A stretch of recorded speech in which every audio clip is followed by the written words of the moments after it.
Okay, so you're tired of all the dating apps. It's been one bad situation after another.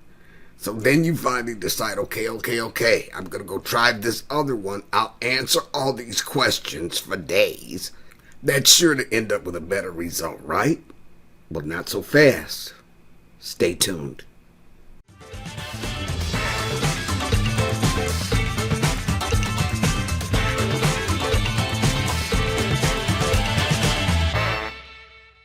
Okay, so there's a reason why these dating apps are a problem at sometimes. The reason why you wind up with less than stellar results.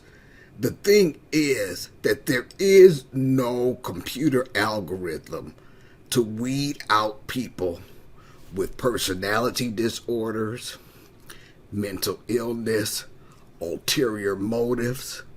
We're supposed to do some reconnaissance on our own. In my own experience, I went through the whole days long fill out the questionnaire thing. That was my first and last and only time on a dating site. And what I wound up with was a total narcissist. And 3 years of my life put into trying to keep my doggone sanity while he went through his gyrations. Now, this is a situation where up front, he didn't make any kind of qualms about letting me know who he was. But no, I had to keep trying to feed in my fantasies into this relationship, and it never works for me like that, and I doubt that it's working for you like that. This guy told me that he was using the dating app, and this is a very reputable site, one of the most reputable sites, where you fill out the long questionnaires and you communicate through the app, and they tell you don't make phone calls or visit or see each other till you go through this. I went through the whole rigmarole, okay? And he was using it like a Rolodex. Told me that up front. Up front, I saw signs that he was going to be unreasonable, didn't want to hear anything I had to say, going off tripping. Just trust me, it was not good. But do I blame the dating app? No, because that experience taught me that there's no way that a computer algorithm can weed that out. It's garbage in, garbage out. See, so this is the truth about everything. You can be only as honest with others as you are with yourself. So if that person has a personality disorder, which is like narcissism or something, they're not seeing themselves as a narcissist. So generally, they're going to put their best foot forward in answering these computer questions. Well, that's what's going into the system. And you, who yourself might not be really seeing yourself for truly who you are, which is usually the case when we've been through trauma. We don't really know who we truly are because we've been constantly surviving the abuse or surviving the trauma and just trying to function like a normal human being through the trauma. So now I'm sitting there being traumatized, don't know who the heck I am, feeding these questions, these answers into the system. And then the narcissist is over there thinking they all that, the bag of chips and the milkshake, and they're filling out their questionnaire. And then the computer pulls you together. Well, now that's where the work begins, okay? We have to put forth our own reconnaissance. And generally, sometime in this progression of conversations, that person is going to tell you who they are. They are going to show you who they are. But because, like last week, I did a thing on dumpster dive relationships where I talked about how one or two things we focus on that we're starving for, and then the rest of what's in the dumpster we just ignore until we can ignore it no more. I'll put a link to that video. I was in that stage, that frame of mind, and it just, trust me, it was not good. So what I want to talk about today is how do you navigate the fact that the computer algorithm is going to give you matches that may be less than stellar. Well, I want you to bear with me here because I'm going to be checking on my notes. I want to go and list a few things that we need to kind of keep in mind, because when you think about it, it's kind of like life. So this algorithm is spitting out these matches, right? It's almost like shuffle it, dealing cards, okay? You don't know what you got, but guess what? Whatever the heck you got in your hand, how you play that hand is going to make the determination as to whether or not you win or lose.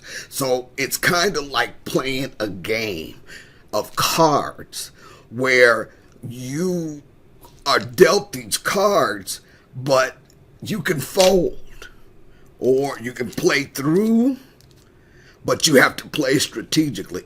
I think, let me just sum it up like this.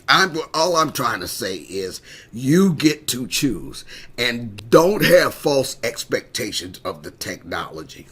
Okay, let's go over 6 things to keep in mind when using dating apps. Now, I want to exclude those apps that are out there that are just strictly for hookups. What I'm about to say to you has everything to do with individuals who are looking for a more committed relationship. If you're just looking for a quick hookup or multiple hookups, no judgment. I'm just saying this presentation is not for you.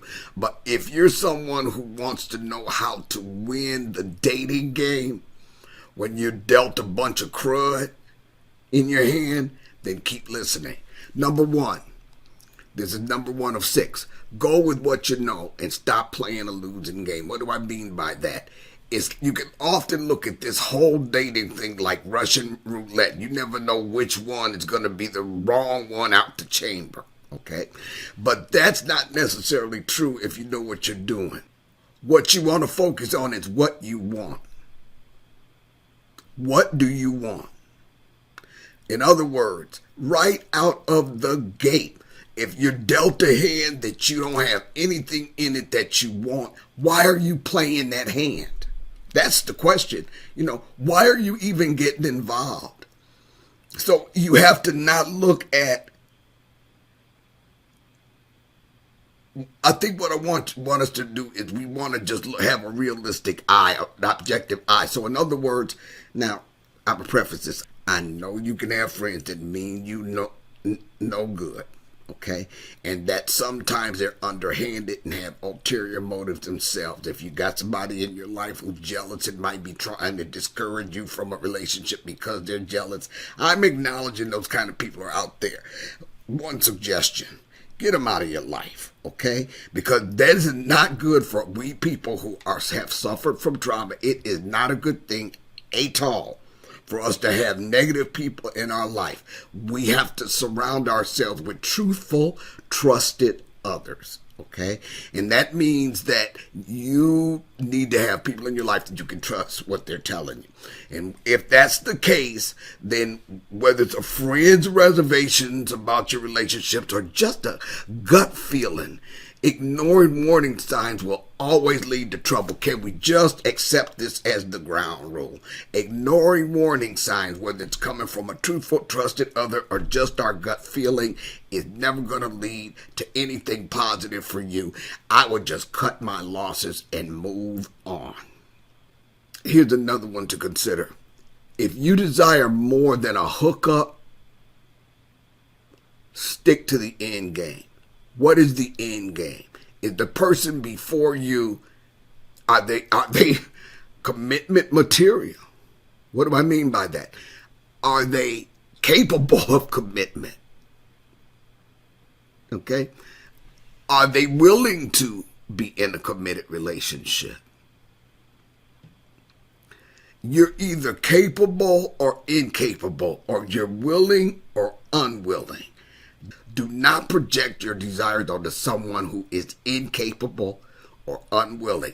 They get to make that choice, and you're not going to change that. So just remember, if they're incapable or if they're unwilling, what? Move on. That's the words of the day. Move on. 2, unrealistic expectations of the technology. I just talked about that a little bit. Don't count on the match to determine if this is your ideal person. Okay? Remember, you get to choose, not the computer program. It's you who will decide who your ideal mate is. The other thing I want you to remember is don't feel like you have to rush. Look, warning sign.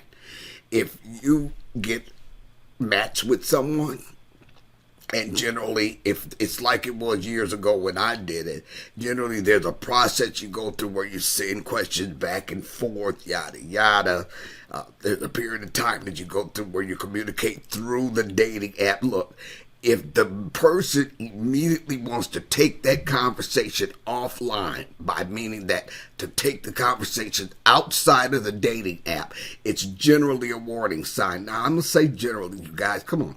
You know that there are situations where that might not be true, but in most of the situations, if they want to bums rush you into a direct communication off the site, wrong answer, move on.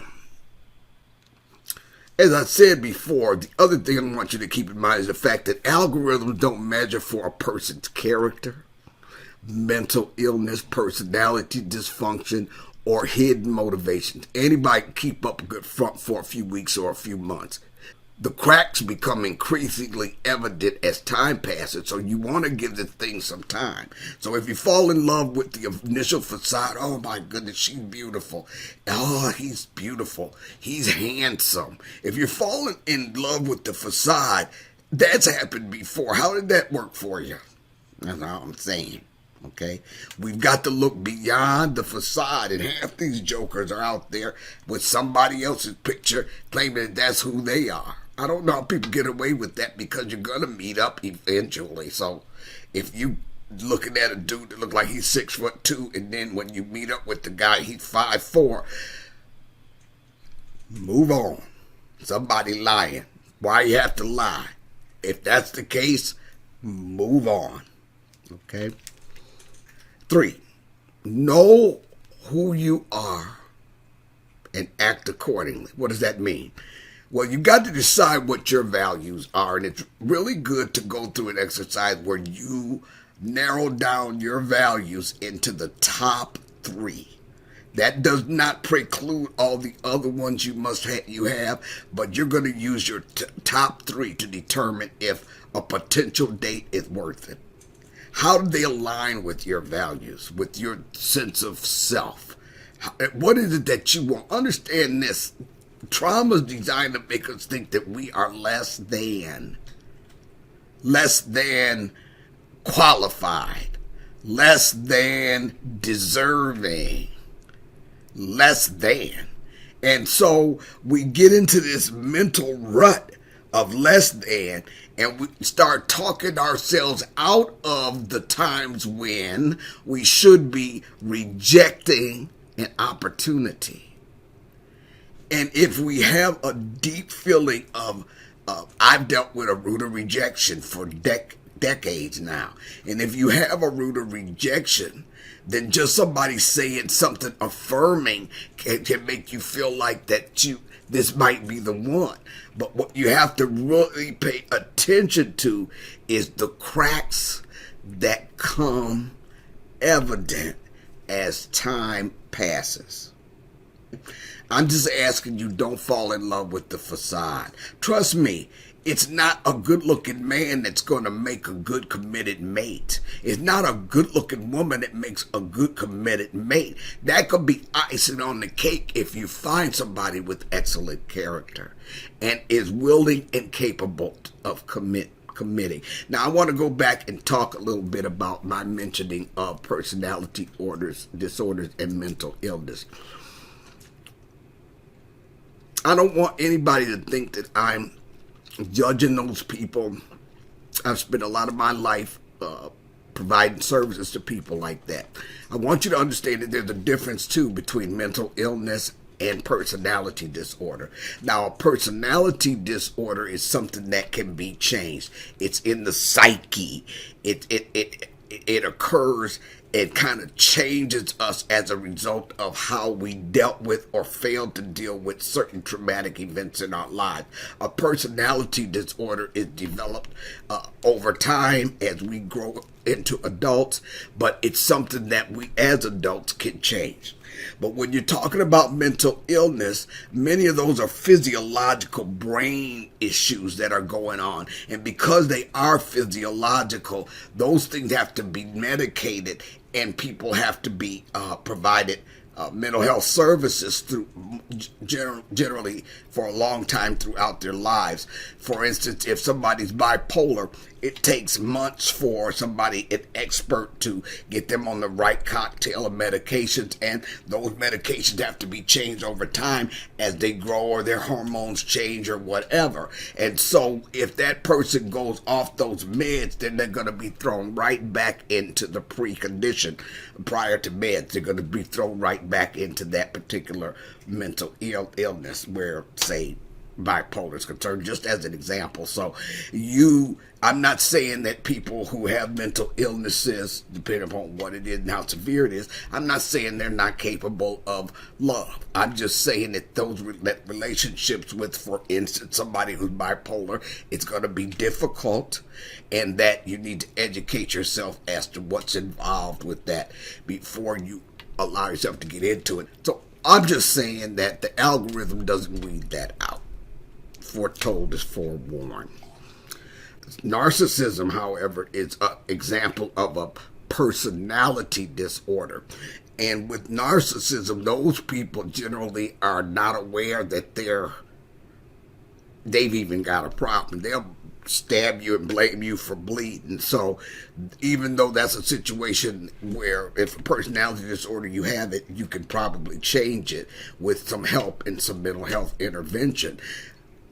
Things like a narcissist, is like they never get help. I mean, they have to be really down low before they'll get any help, and then they're forced to get help, and generally they often never get any better. So I just wanted to get that clear. I'm not talking down on anybody with mental illness, personality disorders, whatever. I'm just saying, don't expect the computer algorithm to weed all that out. Number 4 is an interesting one. Ignore your lying eyes.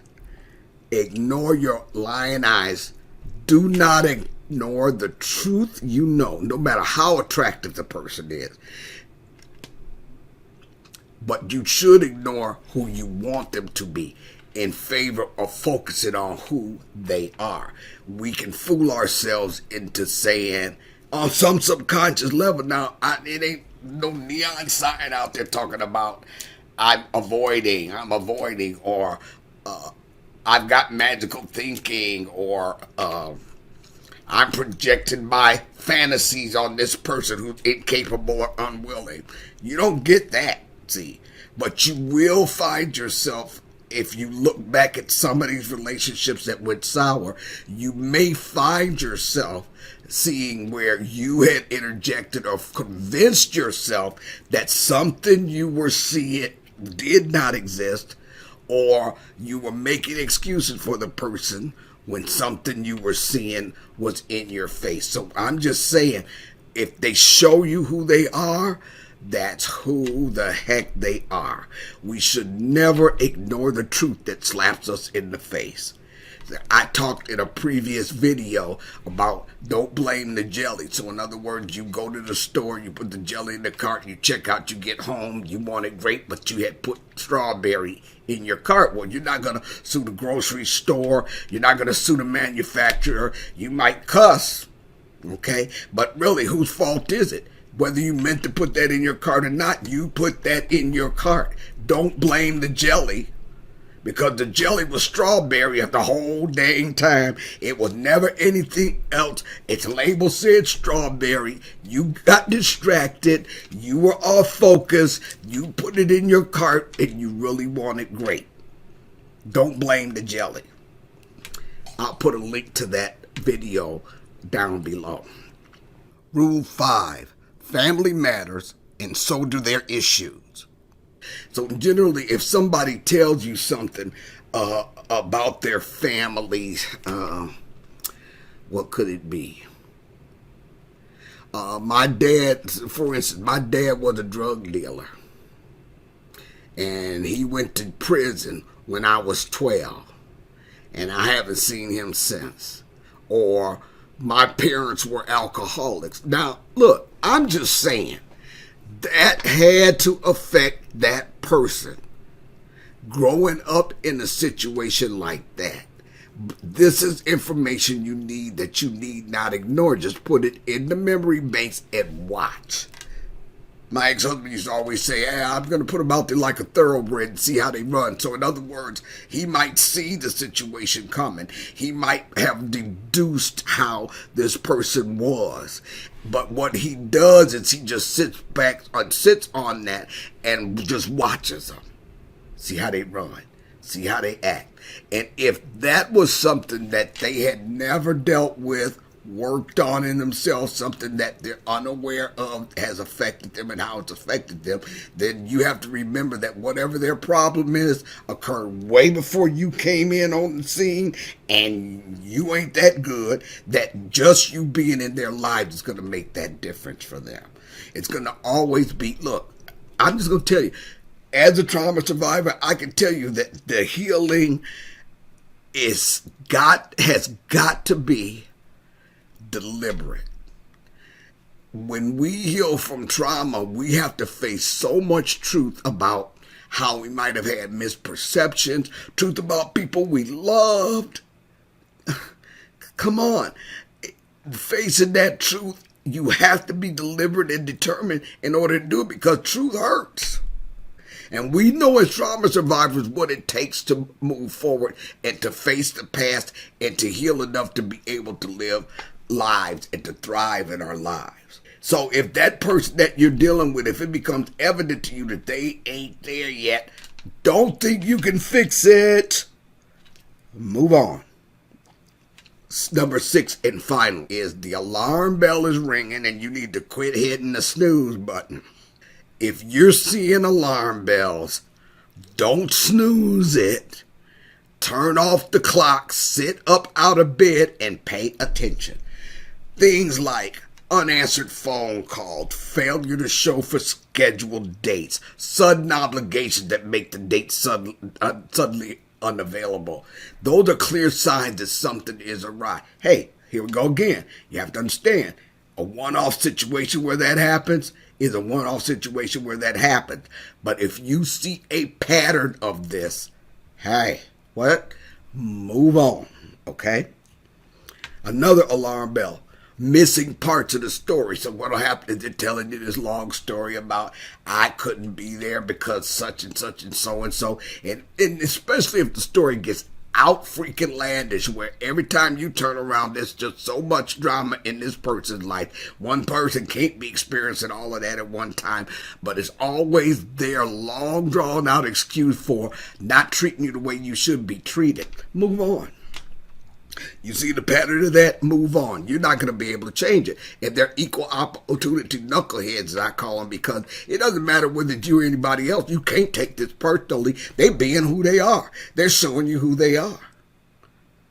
That's who they were before you got there. That's who they are while you're here. That's who they're going to be when you leave. So they're equal opportunity knuckleheads, and you just got in the crosshairs. Move on. And then another one, multiple excuses, drama, moving the goalpost and gaslighting. Oh, baby, yada, yada, yada. But when I so and so and so and so, then we can be together.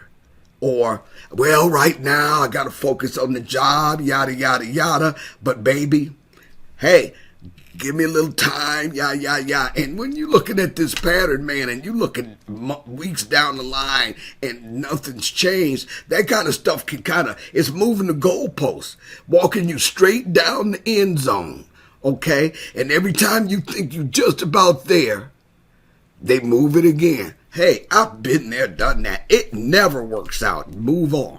Okay, well, that's it for today. I know this went a little long. I'm going to try to edit it down. But tune in next time when I tell you specific personalities and specific things to look out for in that dating relationship before you put your heart into it, and things you need to not walk, but run from. I'm Dr. Linda F. Williams, and as always, remember that your greatest power is realized in the truth of who you are. Know that truth.